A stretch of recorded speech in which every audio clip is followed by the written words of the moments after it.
بۆ باسکردن لە سەر ئاسۆی پێکەنانی حکوومەتی نوێی عراق بەڕێز دڵشاد نامێک چاودێری سیاسی لە هەڵەبجە لەگەڵماندا. بەڕێز دڵشاد نامێکم کاتتان باش.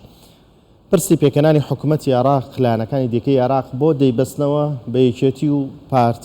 و پارتی کێشانجی هەرێکان کاندیدی خۆی هەیە کەی پەرلەمان کۆ بێتەوە ئامادەن کاندیدیا بەرنەوە لەوێ یەکلا بێتەوە بۆ هەر دەیبەستنەوە بە یەکێتی و پارتی و کوردەوە. بەڵێ سڵاوتان لێ بێ و سڵاو لە بینەرانی ئێوە و جێژنیشتان پیرۆز بێ. دیارە ئەزانین کە دوای کشانەوەی کوتلەی سەدری لە پەرلەمانی عراق خەریتەی سیاسی یاخود خەریتەی پەرلەمان دابەشبوونی کورسیەکان لە پەرلەمانی عراق گۆڕانکاری بەسەرا هاتووە و ئێستا ئەو بانگەی کە سەدر و هاوپەیمانەکانی سەدر کە لە چوارچەوەی کوتلەی یاخود باوڵین هاوپەیمانی ئینقاز داوای حکوومەتی نیشتیمانی زۆرینەی نیشتیمانیان ئەکرد ئێستا ئەو خیارە تقریبا کۆتایی هاتووە. ئێستا خیاری دووەم کە خیاری پێکهێنانی حکوومەتی تەوافقیە بەردەستە و ئێستا لایەنی بەرامبەر کە ئیتاری تەنسیقیە ئیش لەسەر داخواستی خۆیان ئەکەن کە پێکهێنانی حکوومەتی تەوافقیە ئەلبەتە وەک سەدر وەک پەیمانی پێدابوون بەشداری ناکات لە حکوومەتەکەیان و تەنانەت لە پرۆسی سیاسی کشاوەتەوە. ئەمێنێتەوە سەر ئەوەی کە ئەو شکلی ئەم حکوومەتە چۆنە کە ئیتاری تەنسیقی بێکی ئەهێنێ دروستی ئەکات. تەبعاً ئاسۆکانی پێکهێنانی حکوومەت ئێستا لە عێراقا یعنی ڕوون نییە کە حکوومەتەکە تا چەند دەوام ئەکاش پێکهاتەکەی چۆنە کەسی سەرۆکوەزیران کەسێکی چۆنە بەهێزە بێهێزە خاوەن پێگەیە لە پەرلەمان خاوەن پێگەیە لە پرۆسی سیاسی یا خاوەن پێگە نییە لە دەرەوەی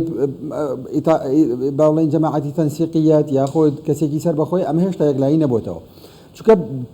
قۆناغی پێش ئەمە قۆناغی هەڵبژاردننی سەرۆکۆماری عێراقە لە بیریشمان نەچێت هەڵنەبژاردننی سەرۆکۆماری عێراق لە ماوەی پێشوا و بڕیاری دادگای فیدراڵی بە دانانی سلوسی معەتەل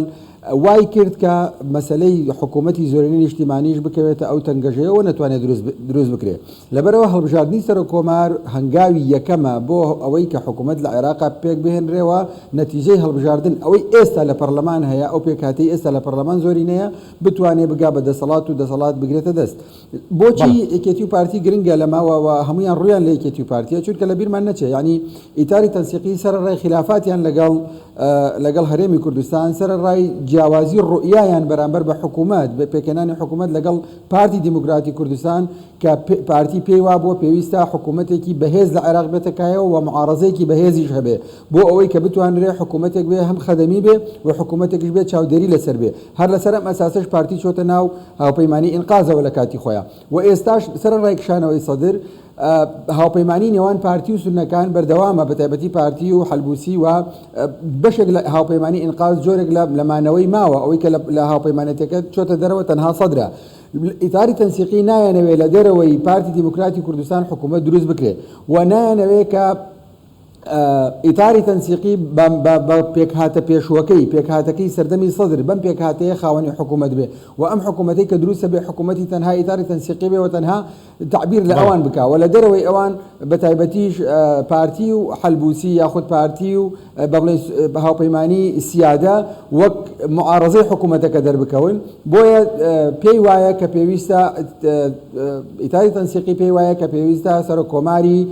عێراق سەرۆکۆمارێک بێت کە پشتیوانی هەرێمی کوردستانی هەبێ کە ئەڵێن هەرێمی کوردستان واتە پشتیوانی سەرکردایەتی سیاسی کوردی هەبێ نەک حیزبێکی دیاریکراو لە کوردستانە چونکە لە بیرمان نەچێ هەر سەرۆکۆمارێک کە پشتیوانی ئەگەر کورد بێ پشتیوانی سەرکردایەتی سیاسی کوردستانی نەبێ بەڵام 4 ساڵی پێشوو پەرلەمان یەکلای کردەوە ناتوانێت سەرۆکۆمارێکی بەهێز و سەرکەوتوو بێ. بەڵام ناتوانێت سەرۆکۆمارێکی بەهێز و سەرکەوتوو بێ و لە 4 ساڵی ڕابردوو شابینیمان کە سەرۆکایەتی کۆمار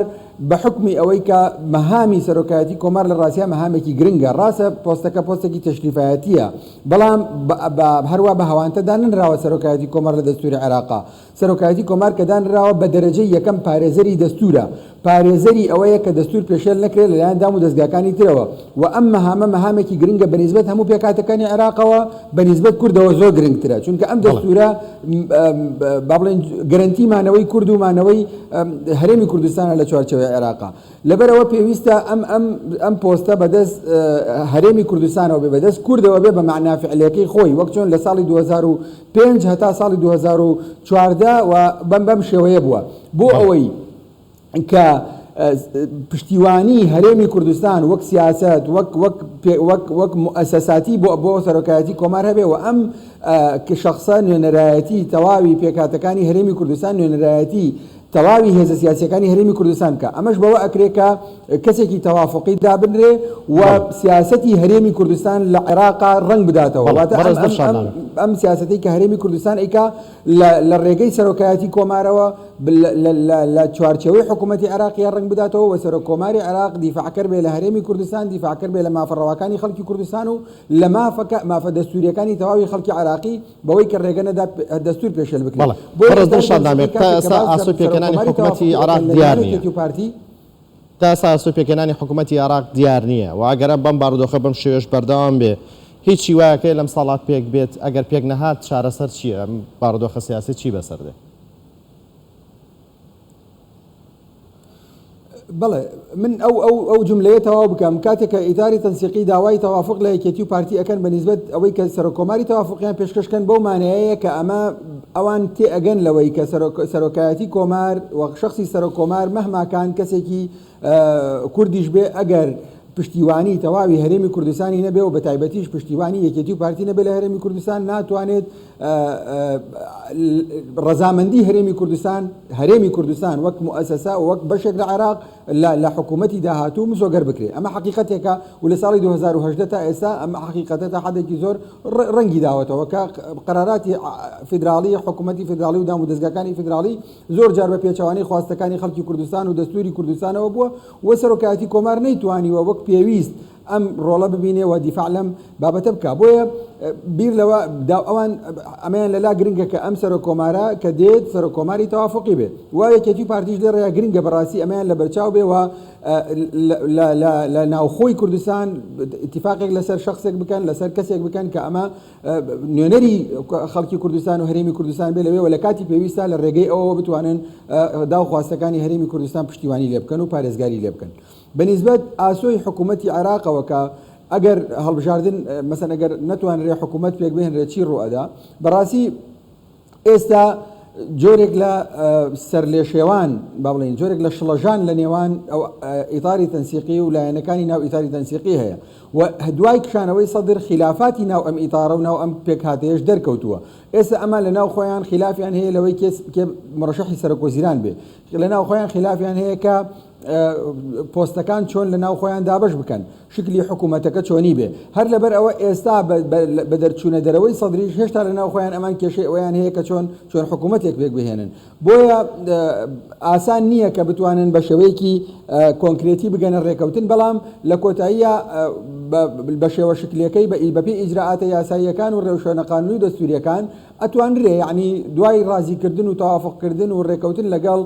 ئەوپەیمانی سیادە و پارتی دیموکراتی کوردستان ئەتوانرێ ئەم حکوومەتە دروست بکرێت و ئەمەش ئەمێنێتەوە سەر ڕادەی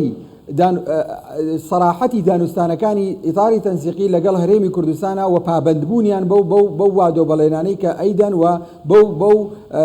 خاڵانەی کە ئیمزای ئەەکەن لەگەڵ هەرێمی کوردستان و لەگەڵ هاوپەیمانی سیادەیە چونکە بیرمان نەچێ کە هاوپەیمانی سیادە مەطلبی خۆی هەیە و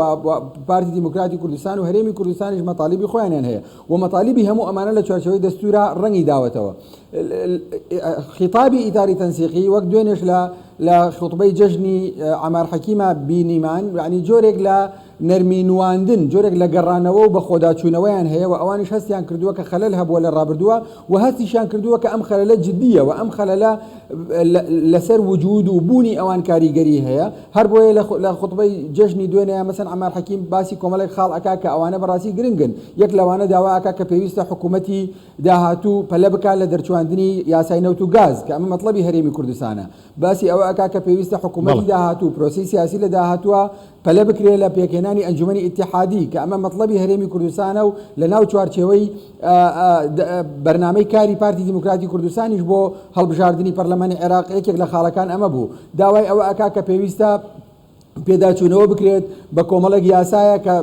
خەڵکی عراق لێی زیانمەند بوون و نەتوانراوە وەک پێویست جێبەجێ بکرێت کە لەوانەیە ئەمەش مەطلەبی بەشێک لە سونەکان و بەشێک لە شیعەکانی ناو ئیتاری تەنسیقیش بێ لە ڕاستیە ینی هەنگاوەکان بەرەو ئەوەن کە هەر چۆنێک بێ ئەم خولەی هەڵبژاردن کە هەڵبژاردننی بۆ کراوە بگاتە پێکەنانی حکوومەت بگاتە کۆتایی پرۆسی سیاسیەکە